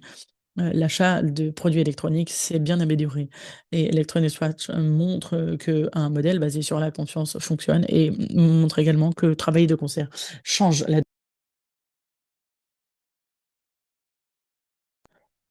cela montre bien effectivement que, hem, quand on travaille de concert, on peut avoir de vrais gains. On va regarder ce à quoi ça ressemble ça ressemblera dans 10 ans plutôt, et maintenant on va passer la parole à Bjorn. Alors, Nadia a évoqué certains des défis à l'avenir en matière de santé, sécurité, au travail et on a bien vu combien, avoir des preuves, dans lesquelles on peut avoir confiance avec des sources fiables, ça peut changer la donne. Alors bien entendu, c'est un élément critique de la remédiation. Vous avez la parole. Merci beaucoup, Olga, et merci infiniment. Et bonjour à toutes et à tous. Je voulais simplement déjà vous présenter mes excuses. J'ai eu des soucis techniques et d'ailleurs, si ma connexion Internet n'est pas bonne, elle est encore instable, je le sais. Donc, j'espère que nous pourrons continuer nos propos. Olga, n'hésitez pas à me dire euh, quand je dois m'arrêter. Donc, pour ce qui est des défis, tout d'abord, revenons à la base. Les travailleurs et les travailleuses sont les meilleurs moniteurs au travail. Ils sont, présents au quotidien, ils voient ce qui ne va pas, ils ont des idées et trouvent des solutions. Ils veulent que leur lieu de travail fonctionne toujours et donc toute amélioration durable doit se faire avec, l'implication des voix et l'influence des travailleurs et des travailleuses. La meilleure manière d'assurer d'avoir la voix des travailleurs et des travailleuses, c'est via les syndicats. Cependant, lorsque les travailleurs et les travailleuses essaient de rejoindre, des syndicats et bien souvent on leur renie leurs, droits fondamentaux de liberté d'association. Par conséquent, ceci, est un vrai défi qui est tout à fait fondamental, à ce point que cette année, nos membres, du conseil ont, changé, nos règlements en parlant de liberté d'association, négociation collective et achat public. Et ça fait désormais partie de notre mandat. C'est la raison pour laquelle nous travaillons également avec Industrial. C'est l'un des défis principaux, à savoir le défi substantiel. Le deuxième, c'est le défi procédural. Donc, qu'est-ce qu'on peut considéré comme preuve de violation, des droits et qu'est-ce qui peut vraiment compter comme, quelque chose qui va aller à l'encontre du code du travail auprès du tribunal? Alors il y a déjà, les programmes de notation ESG qui est uniquement basé sur l'auto-évaluation par les entreprises. Est-ce que ça, c'est quelque chose, de fiable? Est-ce qu'on doit pouvoir, hem, hem se fier aux audits ou à l'IA ou on peut dire: «OK, il n'y a pas de preuves, de violation des droits» et on ne peut rien utiliser pour, protéger les droits des travailleurs et des travailleuses. Alors la raison pour laquelle j'en parle, c'est que pour moi, c'est un des défis principaux. Si on ne se met pas d'accord sur les faits, concernant une affaire, la collaboration pour trouver des solutions sera quasiment impossible. Le dernier défi, c'est que, concerne, l'implication des parties prenantes. On le sait, si on veut faire de la diligence raisonnable pour les droits humains, c'est essentiel. Aujourd'hui, hem si une situation est néfaste pour les travailleurs et les travailleuses, elle doit être gérée. Il y a des audits, il doit y avoir des actions corrélatives conçues et contrôlées par les acteurs des entreprises. Or, c'est un système qui est corrompu parce que l'implication efficace des intervenants et des parties prenantes, doit se faire au même niveau. On n'a pas cette possibilité de le faire. Alors sinon, ça n'est pas il faut que les différents acteurs soient au même niveau, sinon ça ne marchera pas et on doit pouvoir le faire en pratique. Merci beaucoup, merci Björn d'avoir, rebondi sur ça et sur ce que Nadia disait, sur le fait de développer une approche, holistique et donc la connexion avec ces défis et comme Björn l'a dit, il y a la nécessité que les travailleurs et les travailleuses soient sur un pied d'égalité et pas uniquement, comme Deepika l'a dit un peu plus tôt, c'est pas juste, une source d'information, mais ils doivent également être, hem, dans le siège conducteur de ce processus et selon vous, quels sont les outils principaux à notre disposition pour heu, les années à venir pour, Electronic Watch, pour s'assurer que ces défis sont surmontés et pour passer à l'étape suivante, pour atteindre ce changement systémique dont on a tant besoin et dont on a parlé un peu précédemment. On ne vous entend pas. Merci beaucoup. Alors, ce sont des temps compliqués. Alors, pour voir ce qu'on pourra faire dans les années à venir et voir ce qu'on va pouvoir faire dans 10 ans requiert que nous restions très fermes, que nous fassions valoir nos réussites et que nous continuions à nous battre malgré les défis pour que cela, soit au service de notre fédération dans les 10 ans à venir. Alors j'aimerais d'ailleurs partager certains points saillants, de nos réussites. Tout d'abord le monitoring par les, travailleurs et les travailleuses est devenu un des outils principaux. On doit vraiment en parler. Les travailleurs et les travailleuses ont un rôle davantage actif pour identifier les dangers, alerter, sur des inquiétudes qu'ils ont et même pour concevoir les solutions et ça, c'est essentiel. Et si on veut avoir une approche holistique, on doit prendre du recul sur ces vrais accomplissements que nous avons réussi à obtenir. Cependant, il y a encore la grande barrière, importante que Björn a évoquée, à savoir, l'un des défis principaux, c'est, voir si dans différents pays, pas uniquement en Asie où les Philippines se trouvent, mais partout dans le monde, on est dans un espace où la société civile et les travailleurs et les organisations de travailleurs, se réduisent à peau de chagrin et donc on voit un vrai obstacle avant de pouvoir continuer à avoir cette approche holistique. Hem, alors il y a non seulement la question des défis, des droits, humains, mais également les questions environnementales à cause du changement climatique et donc lorsque les travailleurs et les travailleuses ont peur de prendre la parole parce que ils ont peur, des menaces et des représailles et lorsque les syndicats ne peuvent pas travailler de manière libre, lorsque la société civile et les partenaires de la société civile ne sont pas capables d'avoir des interactions libres, eh bien, c'est là que ça devient difficile d'impliquer, les travailleurs et les travailleuses pour qu'ils aient une approche holistique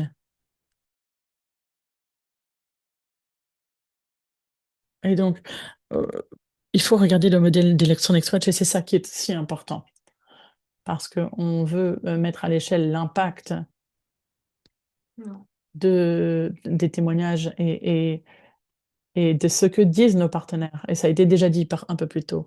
Le modèle, il est positif et il fonctionne, il a été mis en œuvre et montrer des résultats, mais on doit renforcer également ce modèle, davantage.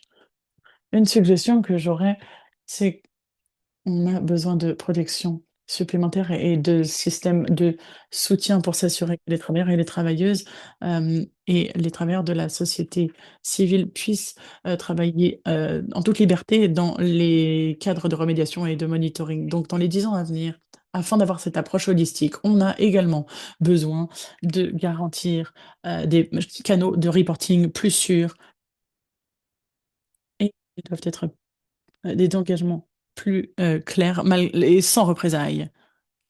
Afin d'avoir cette approche holistique, on doit renforcer les relations à long terme avec les tribunaux, avec les associations, de travailleurs, les réseaux de migrants et également, heu, les, collectifs de femmes et de travailleuses partout dans le monde et on doit également se pencher non seulement sur, les, hem, les syndicats et si on veut, surmonter ces barrières, on a besoin de prendre en compte qu'il faut avoir des relations avec, les associations où les travailleurs et les travailleuses, peuvent nous donner davantage d'informations sur les contextes et pas uniquement les syndicats officiels. Et enfin, quand je pense aux 10 ans à venir, Olga, je pense à la puissance de cette approche non seulement holistique, mais aussi aux actions euh, et ces gains cumulatifs. Et on ne va pouvoir y arriver que si l'on travaille étroitement avec ce qui est déjà, avec ce qui a déjà été euh, fait et en prenant en compte les défis que nous avons déjà relevés. Mais une fois de plus, ce qui est important, c'est que l'on doit avoir confiance en la détermination des travailleurs eux-mêmes. Il faut que Electronics Watch tire parti du courage de ces travailleurs, euh, parce que lorsque nous, la communauté internationale et les travailleurs, nous travaillons de concert, eh bien, je suis sûre que nous allons non seulement avoir de meilleures politiques sur les droits des travailleurs et des travailleuses, mais nous aurons également plus de succès dans les 10 ans à venir. Merci beaucoup, Nadia représente les travailleurs et les travailleuses sur le terrain. Vous l'avez entendu parler. Nous avons besoin d'un monitoring et de rémédiation sans crainte et pour avoir une relation de plus longue date entre tous les parties prenantes, y compris les acheteurs publics. Mais il y a également des demandes contradictoires qui sont en concurrence et votre temps, vos ressources sont également mis à l'épreuve. Alors, comment vous voyez-vous dans cette évolution, dans ce processus de renforcement du travail, du rôle des travailleurs? Nous souhaitons continuer de les avoir au centre de notre travail afin de construire cette confiance qui est essentielle pour répondre aux violations et, et y remédier. Donc, comment est-ce que vous voyez votre rôle à l'avenir?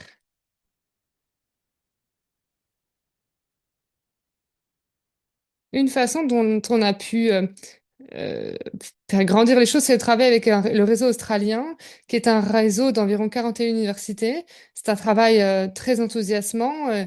Il travaille à son affiliation à Electronics Watch. En fait, c'est presque tout le secteur de l'éducation supérieure en Australie et en Nouvelle-Zélande, donc c'est pas rien. Et lorsqu'on regarde les dépenses de ce secteur, c'est conséquent. Seule mon université compte 70 000 étudiants, donc imaginez l'échelle.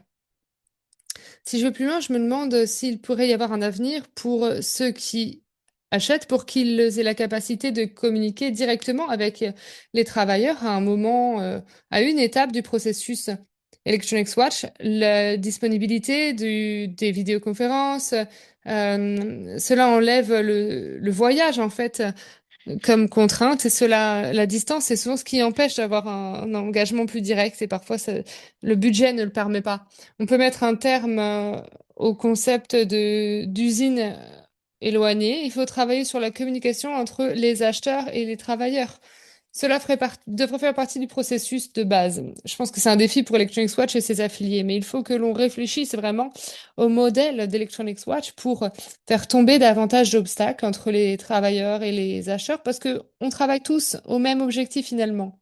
Imaginons un monde où on confirme que les travailleurs sont traités de façon raisonnable avant d'envisager de construire une usine. On peut faire ça de façon personnelle. Un emploi raisonnable, des électroniques raisonnables.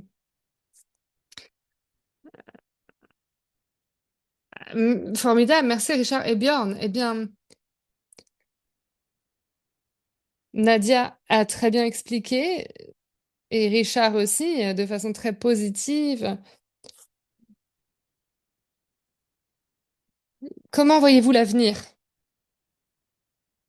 Vous avez parlé des défis et de la façon dont on peut les relever, mais de façon plus large, comment peut-on avoir un modèle élargi et réellement holistique sur ces questions en prenant en compte tous les acteurs?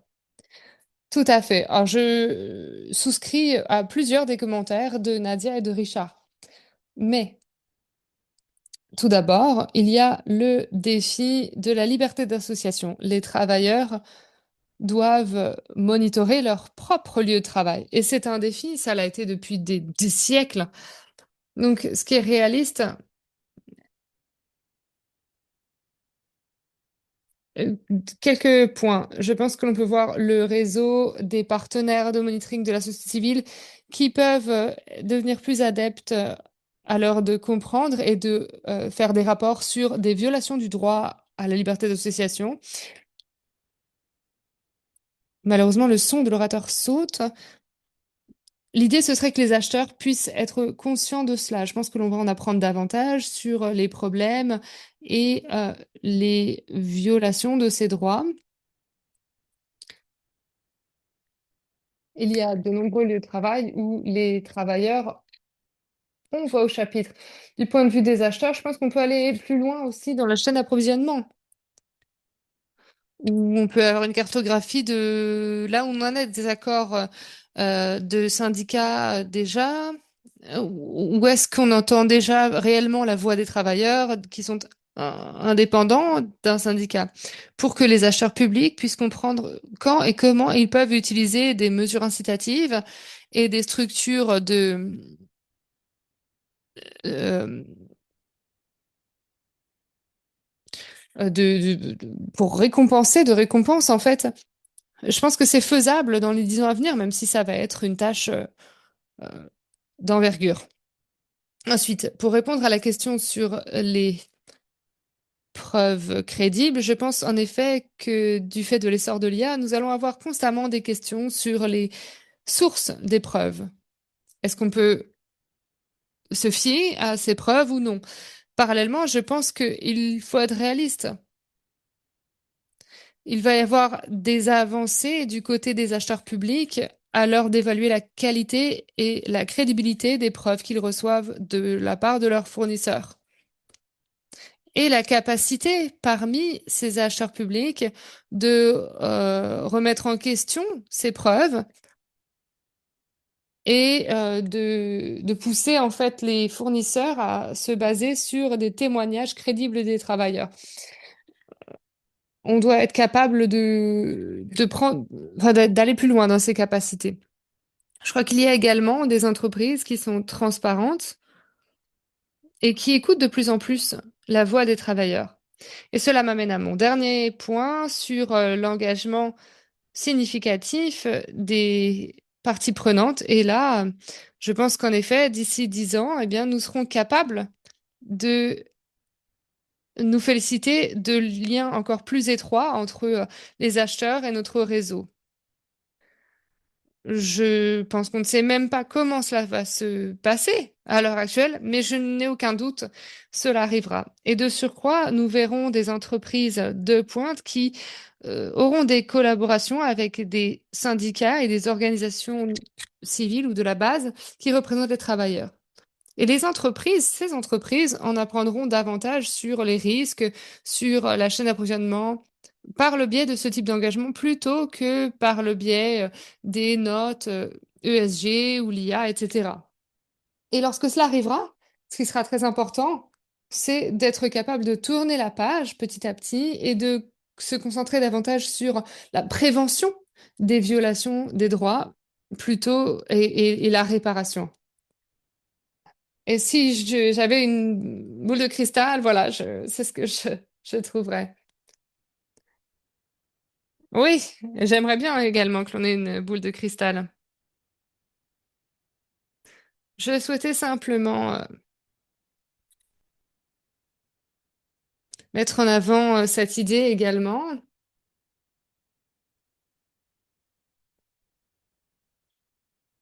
de façon à ce que l'on ne trouve pas autant de cas de violation des droits.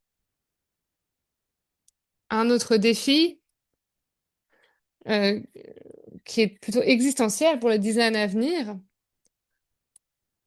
parce que nous avons beaucoup progressé au cours de ces 10 dernières années sur le suivi, etc. Et c'était aussi l'un de nos outils clés, mais nous avons encore des défis. Comment faire en sorte que les travailleurs soient au centre des processus de rémédiation? Et Richard l'a mentionné aussi, il faut qu'il y ait un lien plus direct avec les travailleurs pour que l'on puisse pousser pour des rémédiations et pas simplement pour des informations qui fournissent davantage. C'est le défi des dizaines à venir. Et moi, ce que je vois dans ma boule de cristal et ce que l'on doit célébrer d'abord, c'est le fait que l'on est passé à des conditions qui permettaient un changement, à un changement réellement transformateur. Et c'est pour ça que j'aimerais que ces derniers mots sur la boule de cristal, sur cette ambition, aient trait au thème qui nous lie ici, à savoir la collaboration. Et un autre thème qui a été très important et qui a été mentionné dans le panel précédent, à savoir la confiance. Avoir confiance en ce processus, en les résultats, les preuves. Et cela ne peut arriver que si l'on a un pied d'égalité et le même niveau de pouvoir et d'engagement.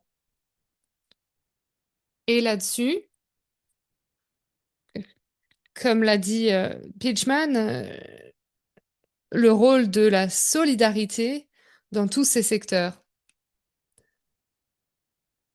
Que voyez-vous comme votre vision de la boule de cristal dans notre périple pour davantage de collaboration et de confiance? Alors, euh,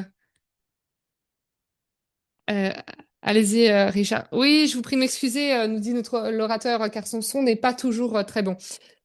Je crois que construire la confiance et construire des relations collaboratives réelles requiert beaucoup de travail, et ce n'est pas un travail que nous sommes habitués à faire. Collaborer de façon efficace avec ses pairs, c'est déjà difficile, mais de le faire avec tout l'éventail des parties prenantes sans avoir d'a priori, c'est bien plus difficile. Et je crois que l'on doit être patient. Mais si on le fait les choses de façon sérieuse et avec patience, j'ai confiance. Notre confiance va arriver et nous pourrons tourner la page des tensions, euh, alors qu'il y a des alertes, des urgences, euh, des, des cas de conflit, etc. Il s'agit maintenant de construire la confiance qui va nous permettre d'éviter certains des risques que nous vivons aujourd'hui et qui finissent par être des urgences pour les travailleurs. Je pense que si l'on fait ça, euh, les entreprises, eh bien, sont des participants. Ici, il y aura des entreprises qui pourront faire ce travail avec nous. Formidable. Richard, est-ce que vous souhaitez partager avec nous ce moment boule de cristal? Je crois que je suis d'accord avec Bjorn.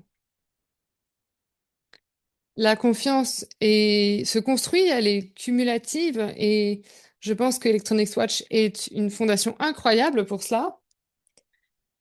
Et bien que la relation ait commencé de façon unique, eh bien, cela a trait également à la réputation d'Electronics Watch. Pour moi, je crois que l'avenir doit nous permettre de continuer à construire cette réputation qui nous permet d'ouvrir des portes, qui nous permet de lancer des conversations, et c'est déjà ce que fait Electronics Watch. Mais nous allons pouvoir continuer à le faire réellement parce que tout est une question de confiance. Formidable, merci. Et Maria, vous allez clore le panel avec vos travailleurs sur le terrain. C'est leur voix qui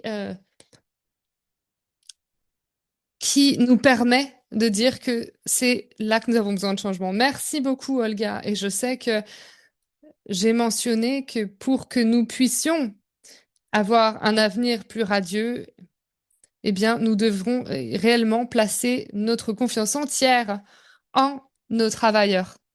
Ils sont courageux, ils sont expérimentés. Ayons confiance en eux. Mais quels sont nos vœux pour 2026 et pour après, d'ailleurs, pour l'avenir? Tout d'abord, en tant que OSHA, comme activiste OSHA, je souhaite que ce soit respecté comme un droit fondamental et pas simplement comme une case à ticker. Et deuxièmement, parce que l'on croit vraiment en notre travail, nous euh, pratiquons le monitoring mené par les travailleurs. La voix des travailleurs, en particulier les plus vulnérables, les femmes, les migrants, les LGBTQ, les intérimaires, les prestataires, nous devons entendre leur voix. C'est à eux de façonner les décisions liées au droit du travail sur les lieux de travail. Troisièmement, l'approche holistique que j'ai mentionnée il y a quelques minutes, la résilience climatique. Cela doit devenir une part de notre travail, de la planification du travail, et pas simplement une question en plus, un extra. Quatrièmement, représenter les travailleurs, bien sûr, les syndicats ne doivent pas simplement être consultés. Je sais, j'ai confiance à Electronics Watch, nous pouvons donner le pouvoir aux travailleurs et leur donner en fait le rôle de fer de lance à l'heure de défendre leurs droits. Merci beaucoup, Nadia. Eh bien, 4 défis pour l'avenir. Eh bien, nous aurons des comptes à rendre en 2035. Merci beaucoup, merci à tous nos intervenants. Et je vais maintenant clore ce panel. Ça a été une discussion très intéressante sur ce que l'on a accompli, ce que l'on doit accomplir et quels sont les principaux éléments à prendre en compte pour les 10 années à venir. J'espère que nous serons à la hauteur de tous ces défis que nous avons mis en exergue au cours de cet événement et comment l'on va se renforcer par le biais de la collaboration. Par le biais de cette confiance, nous allons tous être présents dans le même espace et nous engager en tant que pairs et en tant qu'égaux. Eh bien, je vais maintenant passer la parole à Bjorn pour clore cet événement. Petit rappel, notre panel va rester ouvert pendant une demi-heure. Bjorn, nous avons eu de nombreux participants sur cet événement. Et vous nous aidez vraiment à façonner la vision mondiale et le manifeste mondial. Cela va beaucoup nous aider. Eh bien, sans plus attendre, Bjorn, tu as la parole pour clore cet événement. Merci, merci beaucoup, Olga. Alors, pour cette clôture, je pense qu'il vaut mieux que tout le monde allume sa caméra. Nous avons entendu parler de nombreux défis de taille à l'avenir et nous avons mis au point une vision créative pour avancer. La clé pour que cette vision soit réalisée, c'est une collaboration réelle, une collaboration avec toutes les parties prenantes. Et pour visualiser à quoi celle-ci ressemblerait, eh bien, je vais vous appeler tout un chacun pour que vous participiez à ces défis. Donc, je vais vous nommer groupe par groupe et à mesure que je vous nomme, je vous demanderai d'allumer vos caméras. Donc, pour l'instant, vous pouvez les éteindre, mais lorsque je vous appelle, eh bien, merci de les allumer. Sinon, ça ne sera pas très, très efficace. Alors, tout d'abord, j'aimerais appeler les employés d'Electronics Watch et aussi les anciens employés et les représentants de pays. Donc, merci de vous présenter comme si nous étions à un événement sur site et allumez vos caméras. Voilà l'équipe qui nous permet de faire tous ces progrès, qui est incroyablement compétente, motivée, dévouée, et c'est vraiment un plaisir de travailler avec vous. Donc, merci. Le groupe suivant, les anciens membres et les membres qui sont connectés.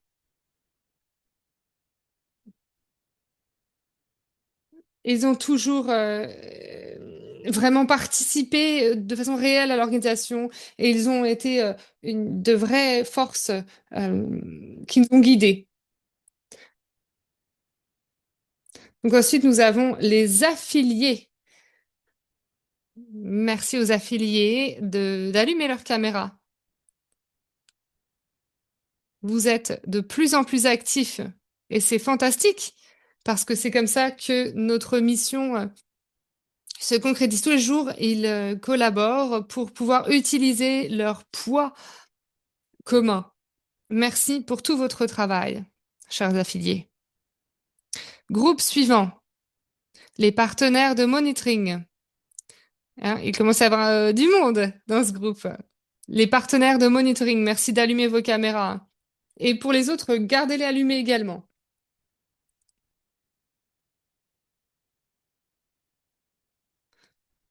Donc, comme on l'a vu, les partenaires de monitoring sont parfois confrontés à des conditions très difficiles, parfois même dangereuses, mais ils sont toujours persistants. Ils n'abandonnent pas. Donc, merci à vous d'être de jouer un rôle aussi vital dans ce réseau.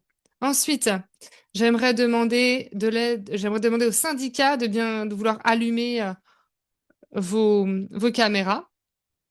Les syndicats ne sont pas en charge du monitoring pour Electronics Watch, mais ils sont des partenaires vraiment stratégiques sans lesquels on ne pourrait pas mener ce travail. Les partenaires de projet suivants, vous êtes ceux qui nous financent également, donc merci d'allumer vos caméras. Bien sûr, ce travail ne pourrait pas être mené sans vous, sans financement. Votre collaboration est essentielle. Et enfin, les entreprises et les associations industrielles. Merci d'allumer vos caméras. Electronics Watch, comme vous le savez, est un groupe indépendant de l'industrie, mais nous sommes vraiment attachés à un dialogue honnête et ouvert avec les entreprises. Donc, merci d'allumer également vos caméras. Et le dernier groupe, eh bien, c'est tout le monde. Toutes les personnes qui n'ont pas encore allumé leur caméra. Parce qu'en fait, ce travail, il est fait pour savoir comment votre argent, vos impôts sont financés, sont dépensés. Et vous devriez exiger que vos impôts soient utilisés pour défendre les travailleurs et notre environnement. Donc tout le monde joue un rôle dans cette collaboration. Donc merci d'allumer vos caméras. Et maintenant, je vais vous demander de les garder allumées quelques instants. Nous allons prendre une petite photo de groupe. Si vous ne souhaitez pas que votre image apparaisse sur cette photo, hein, parce que nous allons la publier sur les réseaux sociaux, eh bien, vous pouvez éteindre votre caméra. Mais nous allons prendre une petite photo, une petite copie d'écran. Voilà, j'ai donné quelques instants pour qu'on fasse ça. On compte jusqu'à 5. Désolé, Bjorn. Malheureusement, je n'entends pas très bien ce, ce que dit Olga. Heidi et Pitchaman, je suis sûre que vous faites partie des groupes que j'ai mentionnés. Merci d'allumer vos caméras.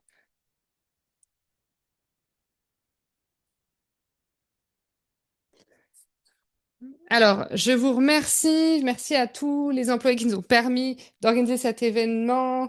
Vraiment, ce sont des héros sous-estimés dans l'ombre. Harriet, merci. Merci à Olga. Tu as fait un excellent travail.